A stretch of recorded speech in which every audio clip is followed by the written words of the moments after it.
ప్రభువు స్తోత్రాలు. మిమ్మల్ని అందరినీ యూట్యూబ్ దగ్గర కలుసుకునేదానికి ప్రభు ఇచ్చిన కృపను బట్టి వందనాలు. రండి, ఇరుగు పొరుగు వారిని, మీ ఇంటి వారిని మేలుకొల్పండి. యూట్యూబ్ను వచ్చి దేవుని మాటలు విని దైవ ఆశీర్వాదాలు పొందండి. ఈ దినం రాజుల 2వ గ్రంథం 20వ అధ్యాయం 5వ వచనం.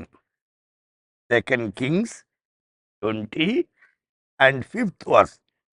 నీవు కన్నీళ్లు విడుచుట చూచితిని, నీ ప్రార్థన నేను అంగీకరించున్నా. I have heard your prayer and seen your tears. मैंने तेरी प्रार्थना सुनी और तेरे आंसू देखे है. గమనించండి, ఇక్కడ ఇంట్లో కన్నీటి ప్రార్థన ఉందా?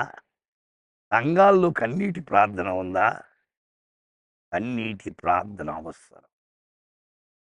అయితే అనేక మంది భక్తులు కన్నీటితో ఇర్మియాకు కన్నీటి ప్రార్థన ఇష్టం. ఎప్పుడు కూడా ఆయన తన ప్రజల కొరకు, ఇశ్రాయేలు జనాన్ని దానికి విలపించు ప్రవక్త అని పేరు పెట్టుకుని విలపించేవాడు, కన్నీరు గార్చేవాడు. సోదరి సోదరుడా, ఈ పిల్లలు బాగుపడాలంటే కన్నీరు కార్చండి, కన్నీటి ప్రార్థన చేయండి.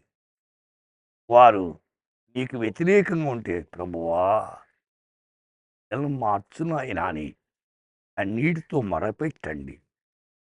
కన్నీటిని చూసి దేవుడు దాటిపోయేవాడు కాదు. కన్నీటి ప్రార్థన ద్వారా అనేక అద్భుతాలు లేఖనాల్లో జరిగాయి. ఆ కన్నీరు కార్చాడు, ఆయుస్సు పొడిగించబడింది. మరణానికి వెళ్ళవలసిన వాడు 15 సంవత్సరాలు ఆయుస్సు పొడిగింది. కన్నీరు పావన.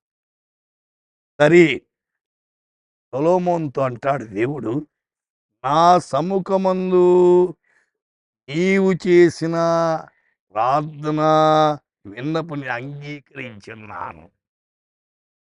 దేవుడు ప్రార్థన అంగీకరిస్తాడండి. ప్రార్థన చేయం కాబట్టి ఆయన అంగీకరించడా? నువ్వు ప్రార్థన చేయి, తగ్గించుకుని విధేయత కలిగి దేవుని మీద సంపూర్ణంగా ఆనుకుని ఆయన వింటాడు. అది చాలా అవసరం. 1 సమూయేలు గ్రంథంలో 19వ అధ్యాయంలో 1 సమూయేలు గ్రంథం 9వ అధ్యాయంలో 16వ వచనం. 1 Samuel 9th chapter 16th verse. నా జనులు మొర నా యొద్దకు వచ్చిన, దేవుని స్తోత్రం. నా జనుల మొర నా యొద్దకు వచ్చాను, నేను వారిని దృష్టించి ఉన్నాను. ఆయన దృష్టి మన మీద ఉండాలి. మన మొర ఆయన ఆలకించాలి. ఆలకిస్తే జవాబిస్తాడు. ఆయన వినే దేవుడండి. ఆయన వినే దేవుడు. కాబట్టి మొరపెట్టండి. అన్నా మొరపెట్టింది ప్రార్థనకు జవాబు పొంది. బైబిల్లో ఎందరో భక్తులు కూడా ఎందరో మొరపెట్టారు, దేవుని నుండి జవాబు పొందారు. సోదరి సోదరుడా, మొరపెట్టింది దేవుని మీద మీ భారం వేయండి, ప్రార్థించండి, వింటాడు. ప్రార్థన చేద్దాం. నా శ్రోతలు నీకు మొరపెట్టి వాళ్ళ యొక్క లోట్లు ఏమిటో, వారి అవిధేయత ఏమిటో నీ దగ్గర ఒప్పుకొని సరిచేసుకుని జవాబులు పొంది నీకు మహిమకరంగా జీవించేదానికి కృప ప్రసాదించమని యేసు నామమున ప్రార్థిస్తున్నాము తండ్రి. ఆమేన్.